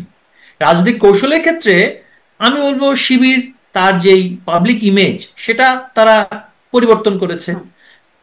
আপনি যাদের বয়স এখন 40 ঊর্ধ্ব, যারা শিবিরকে চেনেছে, শিবিরকে দেখেছে, সেই শিবিরকে দেখেছে, তাদের মধ্যে শিবিরের জনপ্রিয়তা, যারা কখনো শিবিরকে দেখেনি, শিবিরের অতীত ইতিহাস দেখেনি, তারা তো সেটা জানবে না শিবির কি করেছে। আমরা যারা তাহলে আপনারা যে মানে মুক্তিযুদ্ধ কর্নার করা, বঙ্গবন্ধু কর্নার করা বা সেমিনার, জি, এই বিষয়গুলো কি আপনারা আসলে বোঝাতে পারেন নাই? আমি আপনার কথাটা শুনিনি নি, আসলে আমার কথাটা শেষ হওয়ার পরে যদি আপনি বলেন তাহলে আমি আপনার কথাটা শুনতে পারবো। জি, তাহলে একটু সংক্ষেপে করি, আমরা তাহলে আর দু একটা জিনিস ইনকর্পোরেট করে শেষ করতে পারবো। আমি আসলে এত এক্সাইটেড টক শোতে I am not very comfortable. আপনি আমাকে একটু সময়ের সীমাবদ্ধতা দিয়েছিলেন যে অল্প সময়ের মধ্যে শেষ করতে। জি বলুন। ওটার কোশ্চেন বেশি আমি বলতে পারবো না, মানে আই ডু নট লাইক, আমি আপনাকে আগেও বলেছি I am not into this very over excited sensationalist. আচ্ছা, আপনি শেষ করুন, আপনার বক্তব্যটা শেষ করুন। জি, একটু ছোট করে। ঠিক আছে। তো এখন বিষয়টা হচ্ছে যে ছাত্র শিবিরের সহিংসতা আমরা দেখেছি, 6 মার্ডার 8 মার্ডার, ব্রাশ ফায়ার করে হত্যা করার সেই যে কার্যকলাপ আমরা দেখেছি আমাদের বয়সী যারা। আমরা দেখেছি রাজশাহী বিশ্ববিদ্যালয় কিভাবে কতজনকে রকেটে দিয়েছে, আমরা দেখেছি ছাত্র শিবির কি করেছে। সুতরাং আমাদের বয়সী যারা, তারা ছাত্র শিবিরকে খুব ভালো করে চেনে। আর আজকের যে ছাত্র শিবিরের যে ইমেজটা তারা মেকি ইমেজ তৈরি করছে, একটি 19, 20, 21 বছর বয়সের একটা শিক্ষার্থী ঢাকা বিশ্ববিদ্যালয়ের, তার কাছে তো সেই ইতিহাসটা নেই, তার কাছে তো সেই তথ্যটা নেই, তার কাছে তো সেই অভিজ্ঞতাটা নেই। তো স্বাভাবিকভাবেই সে বিভ্রান্ত হবে, সে তাদের প্রতি ইমপ্রেসড হবে, সেটাই তো স্বাভাবিক। এবং সেখানেই তো তাদের আমি বলবো যে একটা বড় ক্রেডিট, যে তারা তাদের পূর্বের যে সহিংসতা, তাদের যে ভয়াবহতা, সেগুলোকে গোপনে রেখে সাধারণ শিক্ষার্থীদেরকে একটা বার্তা দিতে পেরেছে, আমি এই শিবির না, আমি নতুন শিবির। ওই শিবির ওই ছিল, এইটা নতুন শিবির। এই যে একটা অবস্থান তারা কনভিন্স করতে পেরেছে, এই কারণে কিন্তু এটা আপনি তাহলে সেই ক্রেডিটটা তাদেরকে দিচ্ছেন। অবশ্যই দিতে তো হবে সেটাই। এবং সেখানে তো আবার পাশাপাশি আরেকটি কথা বলতে চাই সর্বশেষ এই বিষয়ে, সেখানে তো ব্যাপক কারচুপির অভিযোগ এনেছে। আমরা শুধু আনিনি, সেখানে ব্যাপক কারচুপি হয়েছে। ছাত্রদল সেখানে দেখাচ্ছে নীলক্ষেতে গিয়ে ব্যালটও প্রিন্ট করা হয়েছে। আবার সেখানে এটাও বলতে হবে যে ছাত্রলীগকে তো আপনি নিষিদ্ধ করে, শুধু ছাত্রলীগ নয়, ছাত্রলীগের সাথে সমমনা যে সমস্ত রাজনৈতিক ছাত্র সংগঠনগুলো ছিল সেগুলোকে তো আপনি নিষিদ্ধ করে দিয়েছেন, তাই না? জি জি, তারপরেও আসলে বিপুল একটা মানে কি বলে যে নজির দেখছিলাম ভোট পড়ার হার, সেখানে একটা ব্যাপক ভোট পড়েছে। এখন ঠিক মনে নাই কত শতাংশ, 78% সম্ভবত যা মনে পড়ছে ভোট পড়েছে। এটিও একটা দেখার বিষয়। আমি ওই প্যানেলের শিবির প্যানেলের যে মুক্তিযুদ্ধ বিষয়ক সম্পাদক হয়েছেন, সেটাও শিবির প্যানেল থেকে একটা মেয়ে নির্বাচিত হয়েছেন, জুমা নামে। তার সাথে আমার কথা হচ্ছিল এই প্যানেলে। তিনি বলছিলেন যে আসলে আমি জিজ্ঞাসা করছিলাম যে এই প্রজন্মের কাছে কি মুক্তিযুদ্ধ বিষয়টা গৌণ হয়ে গেছে, কিভাবে শিবির থেকে মুক্তিযুদ্ধ প্যানেলেও জয়ী হয় যেখানে তাদের পূর্ব ইতিহাস এরকম। সে আমাকে জানাচ্ছিল যে মুক্তিযুদ্ধের চেতনা বিষয়টা আওয়ামী লীগ বলতে বলতে এবং তাদের কর্মের সাথে এত পার্থক্য দেখা যেত চেতনার সাথে কাজের, যার কারণে সাধারণ ছাত্রছাত্রীদের মধ্যে বা মানুষের মধ্যে একরকম অভক্তি বা বিরক্তি চলে এসেছিল বিষয়টি। এই বিষয়টি কি আপনারা আপনাদের কর্মফল মনে করেন, বা আপনি আসলে কি মনে করেন? না, আমি মনে করি যে মুক্তিযুদ্ধ নিয়ে রাজনীতিটা আওয়ামী লীগ সেটা সিম্বলিকলি করেছে। আপনি অর্থনৈতিক নীতি প্রণয়নের ক্ষেত্রে তো সেখানে মুক্তিযুদ্ধের চেতনার কোনো বিষয় থাকে না, সামাজিক নীতি প্রণয়নের ক্ষেত্রে তো মুক্তিযুদ্ধের চেতনার বিষয় থাকে না, বা আদর্শিক বিষয়টা থাকে না, ম্যাক্রো লেভেলে থাকে। আপনি যদি বলেন যে মুক্তিযুদ্ধের চেতনা বিক্রি করেছে কিনা আওয়ামী লীগ, অপব্যবহার করেছে কিনা আওয়ামী লীগ, এটা তো বাংলাদেশের সকল রাজনৈতিক দলেরই গর্ব। একটি রাজনৈতিক দল এটার বিরুদ্ধে বিরূপ মনোভাব সৃষ্টি করেছে একটি প্রজন্মের মধ্যে, সেটা শহুরে একটা ছাত্র সমাজের মধ্যে এই ধরনের একটা বিরূপ মানে মনোভাব তারা সৃষ্টি করতে পেরেছে, সফলভাবে সেটা সৃষ্টি করতে পেরেছে। যে আরেকটা বিষয় আমি আবারও বলছি যে শিক্ষার্থীদের মধ্যে তার primary consideration is not ideological, তার primary consideration is completion of his studies, তার শিক্ষা জীবন সম্পন্ন করা যথাযথভাবে এবং তার পরবর্তীতে তার কর্মসংস্থান হওয়া। এই যে মানে ব্যক্তি পর্যায়ে আপনার চাহিদা কোনটা আর সমাজ এবং রাজনীতির পর্যায়ে আপনার চাহিদা কোনটা, এর মধ্যে একটা পার্থক্য থাকবে। শিবির মুক্তিযুদ্ধকে সবসময় কলুষিত করতে চাইবে, কারণ ইভেনচুয়ালি গিয়ে তারা সেই ইতিহাস থেকে সরে আসতে চায়, সেই চেতনাবোধ থেকে সরে আসতে চায়, এবং তাদের ক্যাপিটালটা হচ্ছে সেই জায়গাটাতে। আবার পাশাপাশি দেখবেন অত্যন্ত ধূর্ততার সাথে এবং চালাকি, আমি বলবো রাজনৈতিকভাবে তারা কৌশলগতভাবে যেটা করেছে, যে এই যে বিএনপি বা এনসিপির যেই কুলাঙ্গার কিছু গিয়ে 32 নম্বরের সামনে গিয়ে 15ই আগস্টে গিয়ে ডিজে পার্টি করছে, বা আমাদের সেই 32 নম্বর ভাঙার ক্ষেত্রে সরাসরি যেভাবে করে সিদ্ধান্ত দিয়েছে, তারা কিন্তু এই বিষয়ে অত্যন্ত সুকৌশলে নীরবতা পালন করেছে। ব্যক্তি পর্যায়ে কর্মী পাঠিয়েছে ধ্বংসযজ্ঞ করার জন্য, কিন্তু প্রতিষ্ঠান পর্যায়ে সংগঠন পর্যায়ে একেবারে চুপচাপ থাকতো। কেন থাকতো? তারা জানে বাংলাদেশের সংখ্যাগরিষ্ঠ মানুষের কাছে বঙ্গবন্ধু শ্রদ্ধার পাত্র এবং একক নেতা হিসেবে তিনি গণ্য। সেই ক্ষেত্রে কিন্তু তারা কিছু বলছে না, তারা বলাচ্ছে আরেকজনকে দিয়ে সুকৌশলে, যাতে করে আওয়ামী লীগের সহানুভূতিটা বা তার আওয়ামী লীগের সমর্থকের সহানুভূতিটার ক্ষেত্রে তার জন্য ক্ষতি না হয়। শিবিরের যে এই যে আমি বলবো যে রাজনৈতিক কৌশল, এই কৌশলের কাছে বিএনপি অনেকটাই পরাজিত হয়েছে। বিএনপি সাধারণ মানুষের কাছে বিএনপি শিবিরের এই যে কৌশল, এখন আমি তো অনেককে বলতে শুনি যে অনেকেই বলছে যে 32 নম্বর ভাঙার ক্ষেত্রে তো আর ডাক্তার শফিক তো আর জনগণকে সেখানে গিয়ে ভাঙার জন্য বলেন নাই। ডাক্তার শফিক ভাঙার জন্য পাবলিকলি বলেন নাই, কিন্তু তার কর্মীদেরকে হয়তো বা পাঠিয়েছেন, আমরা জানি কি জানি না, সেটার বিষয়ে মন্তব্য করতে চাই না। অনেকেই বলছেন যে তিনি তো বক্তব্য দিচ্ছেন অত্যন্ত সুশীল, সভ্য, সুন্দর কথা বলছেন, যেহেতু তিনি একসময় নিজেই বাম রাজনীতি করতেন, জাসদের রাজনীতি করতেন, সেই রাজনীতি থেকে পরবর্তী শিবির রাজনীতিতে গেছেন। তিনি বাক্যের কৌশল, ডেলিভারি, এই সমস্ত জায়গাতে তো তিনি খুবই সিদ্ধহস্ত, তাই না? তিনি খুবই পটু, সেক্ষেত্রে তিনি সফল একটা ইমেজ এবং ফ্যাসাদ তৈরি করার ক্ষেত্রে। আমি আসলে শিবির বা বিএনপির এই যে বর্তমানে তারা কি কৌশল করছে সেটার বিষয় চেয়ে আমি বলতে চাচ্ছি তাদের ইভেনচুয়াল টার্গেটটা কি, তাদের মানে পরিণতির জায়গায় তারা কোথায় নিয়ে যেতে চাচ্ছে বাংলাদেশকে। সেইখানে তারা চাচ্ছে যে আওয়ামী লীগ এবং তার সমমনা অন্যান্য রাজনৈতিক দলগুলোকে এমন একটা পর্যায়ে তারা নিয়ে যেতে চায় যেখানে একটা রক্তক্ষয়ী সংঘর্ষ হবে। সেই রক্তক্ষয়ী সংঘর্ষের জন্য অস্ত্রধারী সশস্ত্র ক্যাডারের যদি আমি কথা বলি, তারা সেই ক্যাডার নিয়ে প্রস্তুত হয়ে আছে ইতিমধ্যেই।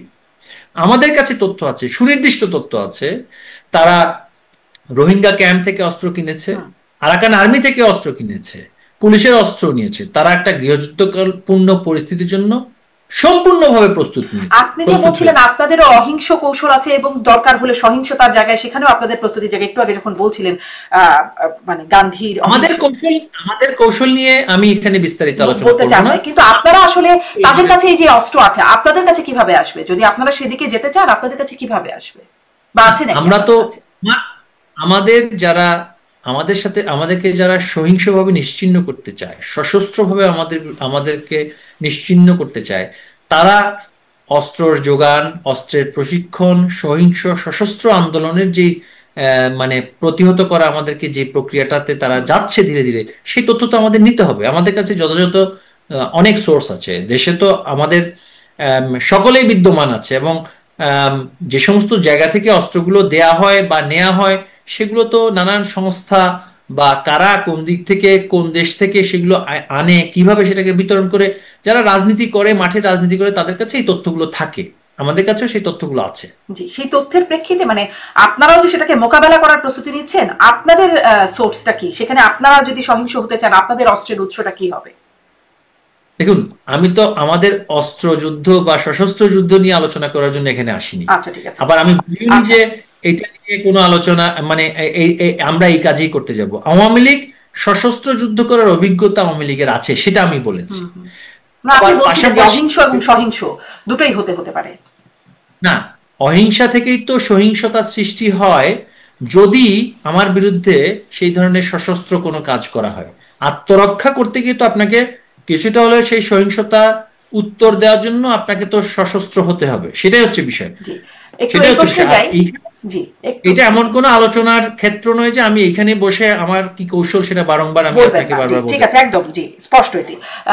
কিন্তু এই যে আপনাদের সংগঠিত হওয়া, এটার জন্য প্রস্তুতি হওয়া, সেই কৌশলটা না বললেও আমি এটি একটু জানতে চাই যে সেখানেও তো একটা আর্থিক ব্যবস্থাপনার প্রয়োজন হয়। সম্প্রতি আমরা শুনলাম এস আলম, যিনি আসলে বাংলাদেশ থেকে বহু টাকা পাচার করেছেন এরকমটা আমরা জানি, পত্র পত্রিকায় আসছে, আদালতেও উঠেছিল সেই বিষয়টি। পত্র পত্রিকায় এখন যা আসছে, এখন না, আপনাদের সময় এসেছে না, পত্রপত্রিকার খবরের বিষয়ে তো কেউ প্রতিবাদও দিতে পারছে না। পত্রপত্রিকায় তো অনেক খবরই আসছে, পত্রপত্রিকায় কিছুদিনের মধ্যে আসবে সাইদিকে আসলেই চাঁদে দেখা গিয়েছিল। না, আমি আসলে আপনাদের সময়, আওয়ামী লীগ সময় কথা বলছি, তখন এটা প্রথম আলো ডেইলি স্টারে লিড হয়েছিল, কিন্তু সেটারও কোনো প্রতিবাদ হয় নাই। আদালতেও কিন্তু গিয়েছিল ওই পত্রিকার রেফারেন্সে, আপনার হয়তো মনে থাকবে, আপনি আদালতেরও মানুষ, আদালতেও গিয়েছিল এবং আদালত সেটিকে স্থগিত করেছিল কোনো তদন্ত অনুসন্ধান সেই সময়ের জন্য স্থগিত করেনি। আদালত একটা টাইম লাইন দিয়েছিল যে এতদিনের মধ্যে সেটাকে শুরু করতে হবে। আদালত একটা নির্দেশনা দিয়েছিল, আদালত স্থগিত করে নাই, তদন্তকে আদালত স্থগিত করে নাই। আপনার বর্তমানে যে মিডিয়া চলছে, সেই মিডিয়ার যে অবস্থা, আমি আপনাকে প্রশ্ন করব, আপনি কেন বাংলাদেশের বাইরে গিয়ে টকশো করছেন? আপনার তো বাংলাদেশের কোনো গণমাধ্যমে কোনো ধরনের সংবাদ প্রচার করার, আমার ইন্টারভিউ নেওয়ার কি আপনার সেই ক্ষমতা আছে? নেই, কারণ আপনি সেটা অপরাধ করবেন, তাই না?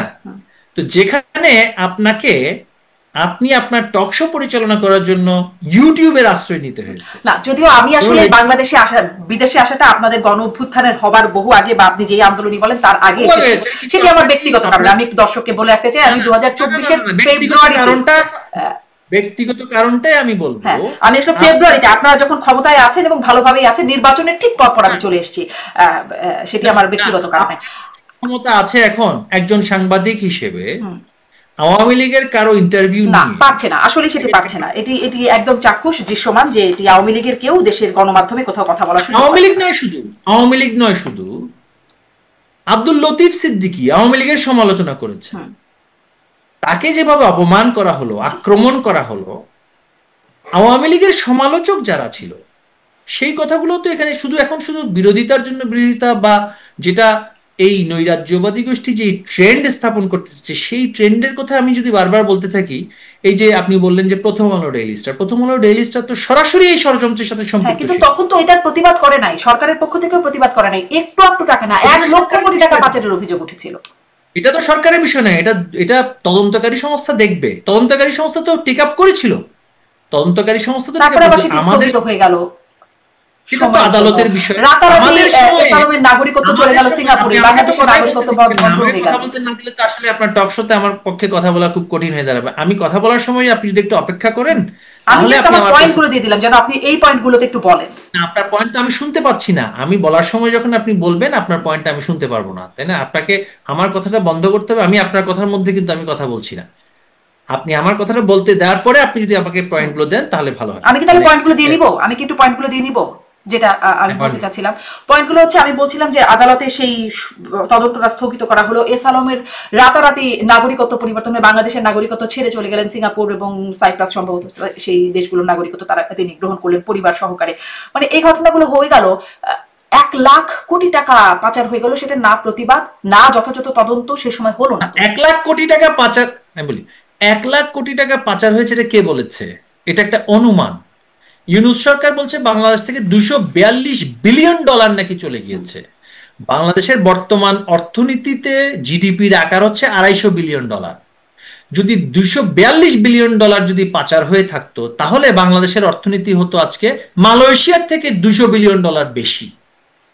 কোন পাগল বা উন্মাদ কি বিশ্বাস করবে বাংলাদেশের অর্থনীতি আমরা তো কোনো ক্লেম করি নাই যে বাংলাদেশের অর্থনীতি আমাদের সময়ে এমন ভাবে গ্রো করেছে যেখানে বাংলাদেশ মালয়েশিয়ার চাইতে বেশি উন্নত হয়ে গিয়েছিল, এটা তো আমরাও কোনদিন ক্লেম করিনি। এই যে কিছু কিছু সংখ্যার কথা বলা হচ্ছে, উদ্ভট সংখ্যা, এই সংখ্যাগুলো যে তদন্ত করে যে সত্যটা, এস আলম যদি 1 লক্ষ কোটি টাকা নিয়ে যায়, অবশ্যই সেটা তাকে শাস্তি পেতে হবে, কিন্তু সত্যটা পাওয়ার অপেক্ষাও তো আমরা করিনি। প্রশ্নটা শেষ করতে চাই যে আসলে কি 4,500 কোটি টাকা যে দিচ্ছেন শেখ হাসিনাকে দিবেন আওয়ামী লীগের পুনর্গঠন বা সংগঠিত করবার জন্য, এই তথ্যের ভিত্তি আছে কিনা? এই তথ্যের ভিত্তি আছে কিনা? ইতিমধ্যে 2,500 কোটি টাকা দিয়েছেন, এই তথ্যের ভিত্তি আছে কিনা? জি, এই ধরনের উদ্ভট কথা, আপনি একজন সাংবাদিক, আপনি একজন সাংবাদিক ছিলেন, এখন আপনি মানে সাংবাদিকতাতে এখনো যুক্ত আছেন। কোন ধরনের তথ্য উপাত্ত প্রকাশ করার ক্ষেত্রে সেখানে তো কিছু প্রমাণ প্রয়োজন আছে, তাই না? ২৫০০ কোটি টাকা, ৪০০০ কোটি টাকা, ৪০০ কোটি টাকা, ৫০০ কোটি টাকা, এই অর্থ তারা কিভাবে নিরূপণ করলো? এই ধরনের উদ্ভট তথ্যের সূত্রটা কি? একটা মিনিমাম একটা তো সোর্স লাগবে না, তাই না? এস আলম ২৫০০ কোটি টাকা নাকি আমাকে আর কিছু নেতৃবৃন্দকে দিয়ে গেছে। আমার দেশের মতন একটা গোয়েবলসীয় প্রোপাগান্ডা নির্ভর সংবাদপত্রের আলোচনার ভিত্তিতে যদি সেই প্রশ্ন আমাকে করা হয়, আমি তো সেটা অবশ্যই বলবো এর চাইতে ডাহা মিথ্যে কথা আর হয় না। কিন্তু ওই যে আপনি বললেন না যে রাজনৈতিক নেতা হিসেবে আপনাদের কাছে অনেক তথ্য আসে যে কার কাছে অস্ত্র যাচ্ছে, কোথা থেকে টাকা আসছে, এই মানে তথ্যগুলো যেমন করে আসে, এই তথ্যগুলো কি তেমন করে গেল কিনা? কারণ এই কথাগুলো তো আপনি শুনেছেন কি যে এইরকম তথ্য আসছে? এটি আমার মুখ থেকে বের হওয়া তথ্য না, আমি গণমাধ্যমে আসা তথ্য। মির্জা ফখরুল ইসলাম আলমগীর এই কথাটি কোন বলেছেন। গণমাধ্যম? হ্যাঁ, এখন গণমাধ্যমের কি অবস্থা আপনি একজন সাংবাদিক হিসেবেই খুব ভালো করে জানেন। আপনি নিজেই তো বাংলাদেশের কোনো গণমাধ্যমে কোনো ধরনের প্রচার করতে পারবেন না আমার কথা। আমার সাথে যে আপনি আলোচনা করছেন, এটাই তো আপনি একটা অপরাধমূলক কাজ করছেন বাংলাদেশের যে বর্তমান গণমাধ্যমে যে অবস্থা আছে। তো সেই ধরনের পরিস্থিতিতে গণমাধ্যমে কি আলোচনা আসছে সেটা কি কোনো ভিত্তি আছে? সেটা তো তাহলে কোনো ভিত্তি নেই। আপনি বলছেন এরকম কিছু আসলে হয় নাই। এগুলো তো খুব মুখের কথা। আচ্ছা, এগুলো তো হচ্ছে মুখের কথা। ২৫০০ কোটি টাকা কোনো মানুষ কি পৃথিবীতে যে কোনো ধরনের ব্যবসায়ী যদি আমি বলি, ২৫০০ কোটি টাকা কি সে চাইলেই কি দিয়ে দিতে পারে? আপনি ২৫০০ কোটি টাকার যে টোটাল সাইজ অফ ট্রানজাকশন, এটা কি সম্ভব যে কোনো ব্যবসায়ী ২৫০০ কোটি টাকা তার কাছে প্রথমত ক্যাশ আছে এবং সেই ক্যাশ ২৫০০ কোটি টাকা আওয়ামী লীগকে বা কোনো রাজনৈতিক দলকে রাতারাতি সে দিয়ে দিবে আন্দোলন সংগ্রাম করার জন্য? এটা কি কোনোভাবে কোনো উন্মাদকই বিশ্বাস করবে? কেউ করবে না। এগুলো গুজব। গুজব নির্ভর যে সাংবাদিকতা আমার দেশ পত্রিকা এবং আরো কিছু সাংবাদিকতা আমাদের দেশের সৃষ্টি হয়েছে, তারা তো এই ধরনের সংবাদ তো মানে যেইভাবে করে তারা প্রচার করেছে, সেই সংবাদের তো কোনো ভিত্তি আমার দৃষ্টিতে তো আমি দেখিনি। জি, সেই কোনো সংবাদের সূত্র দেয়া হয়নি।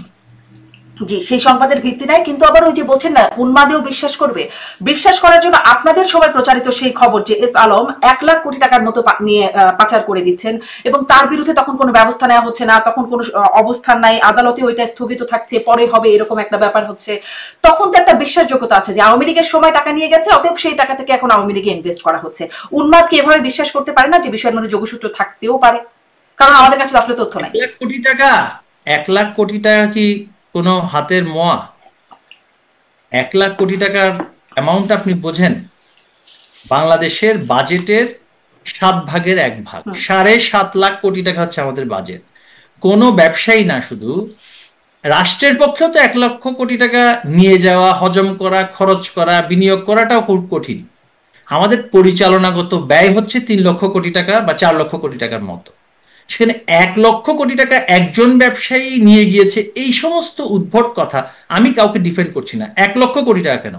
কোনো ব্যবসায়ী বা কোনো রাজনীতিবিদ, কোনো আমলা যদি ১,০০,০০,০০০ টাকাও নিয়ে যায়, সেটা যদি বৈধ পথে না নেয়, সেটা তো অবশ্যই তদন্ত করতে হবে। সংখ্যার যেই গোয়েবলসীয় রাজনীতি বাংলাদেশে শুরু হয়েছে, সেই গোয়েবলসীয় রাজনীতিতে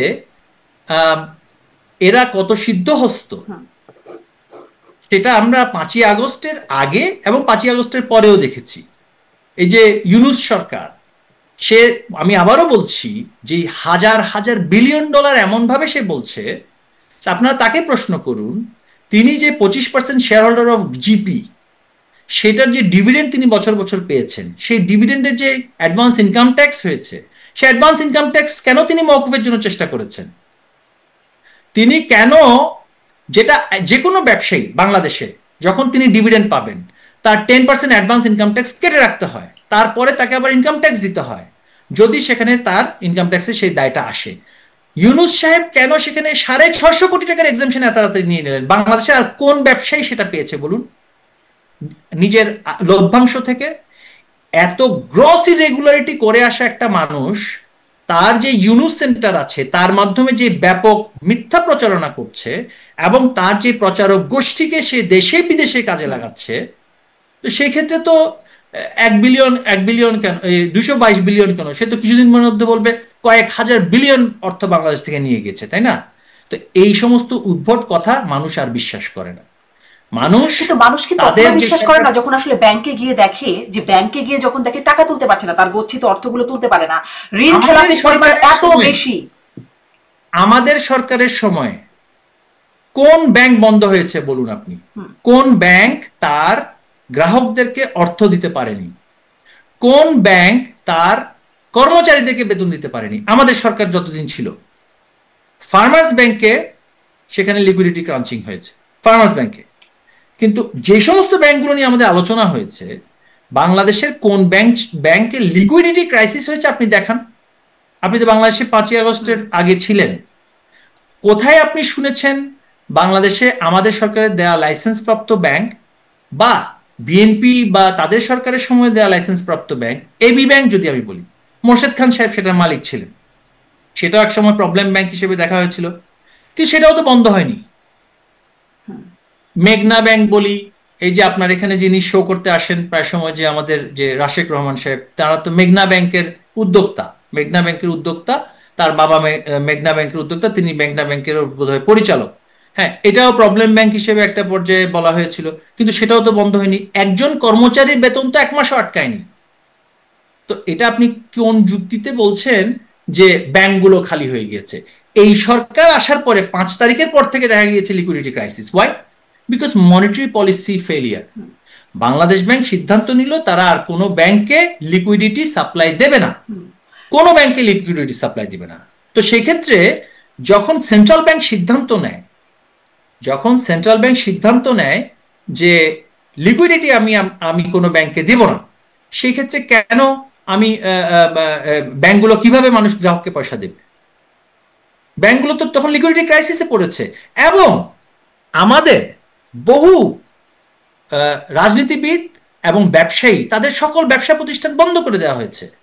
যার একটা রানিং গার্মেন্টস ফ্যাক্টরি ছিল, আমি যদি বলি, সেই গার্মেন্টস ফ্যাক্টরিতে অপারেশন চলছে, সেখানে অর্ডার আসছে, সেখানে প্রোডাকশন চলছে, আপনি হঠাৎ করে সেটা বন্ধ করে দিলেন, তো সে তো লিকুইডিটি ক্রাইসিসে পড়বে।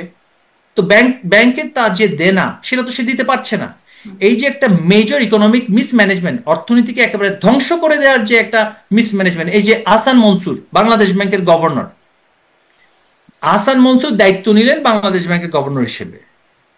আমরা পরিষ্কার দেখলাম তার কন্যা দুবাইতে মিলিয়নস অফ ডলার্স দিয়ে সে সেখানে অ্যাসেট কিনেছে। সেটা আবার আহসান মনসুর সাহেব গভর্নর হিসেবে লন্ডন যাওয়ার পথে সেখানে থাকলেন, সে ভিডিও দেওয়া হলো, তার কন্যার সোশ্যাল মিডিয়াতে আমরা দেখলাম। সেইখানে প্রায় 100 কোটি টাকা দামি সেখানে তিনি ভিলা কিনলেন, সেই ভিলাতে তিনি থাকছেন। আহসান মনসুরের মেয়ে কিভাবে বাংলাদেশ থেকে এই অর্থ বিদেশে পাঠালেন? আহসান মনসুর সাহেবের মেয়ে, এখন আমি যাকে দায়িত্বে বসিয়েছি, তার যেই ব্যক্তিগত সততার প্রশ্নে তাদের যে অবস্থা, সেই অবস্থাতে তো তাদের কোনো কথা বলার অধিকার নেই। আহসান মনসুর সাহেবের মেয়ে ঢাকাতে একটা রেস্টুরেন্ট চালাতেন, নাম হচ্ছে হর্স অ্যান্ড হর্স। সেই রেস্টুরেন্টে বিনা অনুমতিতে সেখানে অ্যালকোহল সার্ভিস করা হতো, নার্কোটিক্সের কোনো লাইসেন্স ছিল না। আমাদের সরকারের সময় যখন তাকে সেখানে গিয়ে নার্কোটিক্স গিয়ে সেখানে লাইসেন্স চাওয়া হলো, তিনি তখন তার ক্ষমতার দাপট দেখালেন, তিনি অত্যন্ত উচ্চ পর্যায়ের লোকজনের সাথে তার যোগাযোগ ছিল, তিনি সেটাকে ধামাচাপা দিয়েছেন। তো এই ধরনের ব্যক্তিরা যদি এখন আমাদেরকে ছবক দেন, এই ইউনুস সাহেব এখন বিলিয়ন বিলিয়ন ডলারের কথা বলছেন, তিনি কিভাবে গ্রামীণ ইউএসএ তে বিনিয়োগ করেছেন সেটার তো কোনো অনুমতি ছিল না। তিনি কিভাবে ফ্রান্সের ড্যানন কর্পোরেশনের সাথে জয়েন্ট ভেঞ্চারে তিনি ইনভেস্টমেন্ট করেছেন সেটা তো কোনো অনুমতি ছিল না। তিনি ইউরোপে, তিনি প্যারিসে কিভাবে ফ্ল্যাট কিনেছেন সেটার তো কোনো অনুমতি ছিল না। ক্ষমতায় আসা মাত্র তিনি রেট্রোস্পেক্টিভলি ভূতাপেক্ষ অনুমতি দিয়ে সেটাকে তিনি পাশ করিয়ে নিলেন। সেই প্রশ্নগুলো তো তাদেরকে আপনি করতে পারবেন। জি, খুবই যৌক্তিকভাবে আপনি প্রশ্নগুলো রাখতেই পারেন। সেই প্রশ্নগুলোরও উত্তর পাবো কিনা জানি না। আমরা মানে যখন যাকে পাই চেষ্টা করি তার কাছ থেকে তার বিষয়ে সেই প্রশ্নগুলো উত্তর খুঁজবার। আমি তো কোনো ব্যবসায়িক গোষ্ঠীর মুখপাত্র। জি জি, কোন আলম বা কোন বসুন্ধরা কত টাকা নিয়ে গিয়েছে সেই তথ্য তো আর আমার কাছে থাকবে না, সেই তথ্যটা সমস্যা হচ্ছে কারোর কাছেই থাকে না, কারোর কাছেই থাকে না সেই তথ্য। আপনি দুর্নীতি দমন কমিশনের যিনি চেয়ারম্যান, তাকে আপনি সুনির্দিষ্ট করে প্রশ্ন করতে পারেন, তাকে আপনি আপনার শোতে ডাকেন, সেখানে ডেকে তাকে প্রশ্ন করতে পারেন যে আপনি এই কথাটাতে বলেছেন তো। মানির তো একটা ট্রেইল আছে, টাকা তো আর আকাশ থেকে পড়ে না, তাই না? সেই মানি ট্রেইল আপনি বলছেন যে অমুক ব্যবসায়ী গ্রুপ বিদেশে টাকাটা নিয়ে গিয়েছে, মানির তো একটা প্রসেসের মধ্যে দিয়ে সেটা গিয়েছে। যদি গিয়ে থাকে তাহলে সেটা তারা জনসমক্ষে উন্মুক্ত করুক। শুধু মোটা দাগে সংবাদ করলে তো হবে না, মোটা দাগে তো অনেক সংবাদই হয়েছে। আপনি জানেন যে পশ্চিমা বিশ্বে বিবিসি, সিএনএন এর মতন সংবাদপত্র সংবাদ প্রকাশ করেছে ইরাকে Saddam Hussein weapons of mass destruction তিনি তৈরি করেছেন, সেটার উছিলা দেখিয়ে পুরো ইরাকে মার্কিন সামরিক অভিযান চালিয়েছে। তো সেটা তো বিবিসির মতন সংবাদ প্রতিষ্ঠান কিন্তু প্রচার করেছে, সেখানে ওয়েপন্স অফ মাস ডিস্ট্রাকশন ছিল। তো কিছুই তো পাওয়া গেল না শেষ পর্যন্ত।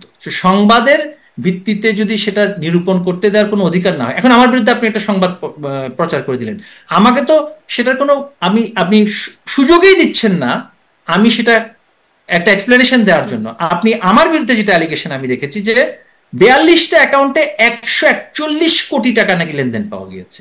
তা আমার জানা মতে আমার অ্যাকাউন্ট আছে দুটো, তো বাকি 40টা অ্যাকাউন্ট আপনি কোত্থেকে আসলে আমাকে একটু তালিকাটা একটু দেখাবেন। আমাকে যদি আপনি মামলা করতে হয়, চার্জশিট তো দিতে হবে আমার বিরুদ্ধে, সেই তালিকাটা আপনি দেখান। এই যে মোটা দাগে সংবাদ করার মাধ্যমে সেগুলো নিয়ে তো কোনো উত্তর কেউই দিতে পারবে না। এগুলো ভুয়া সংবাদ, এগুলো নিয়ে উত্তর নাই। সমস্যাটা এখানেই যে আমরা উত্তর পাই না কত টাকা পাচার হলো। সংসদে দাঁড়িয়ে আপনাদের সময় অর্থমন্ত্রী অসহায়ভাবে বলছেন কে পাচার করছে, কারা পাচার করছে, আর তারও নাকি জানা নাই।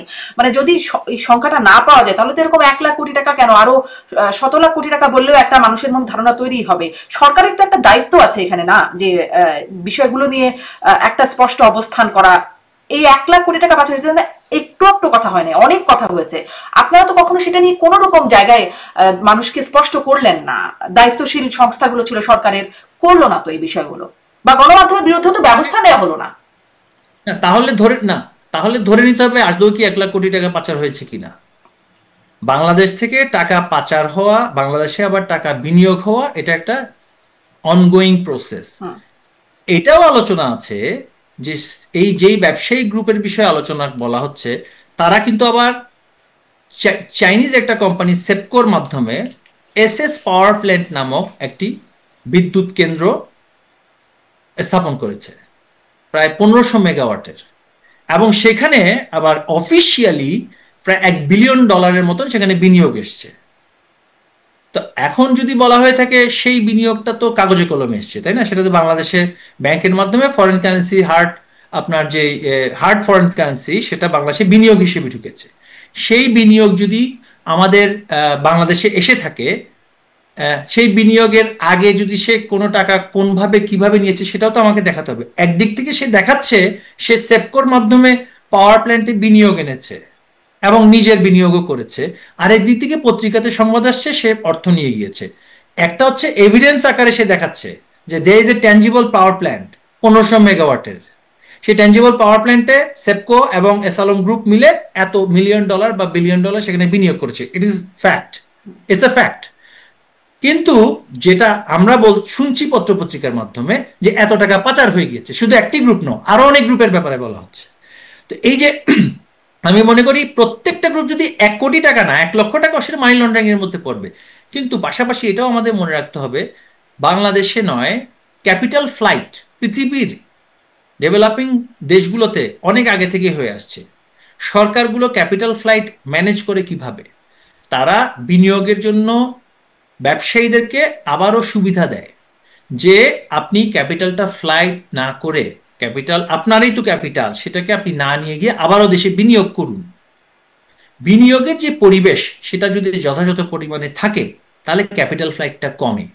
আমাদের সময়ে বিনিয়োগের কি পরিবেশ ছিল আর বর্তমানে কি বিনিয়োগের পরিবেশ আছে সেটা একটু আপনি নিজেই যাচাই করে দেখুন।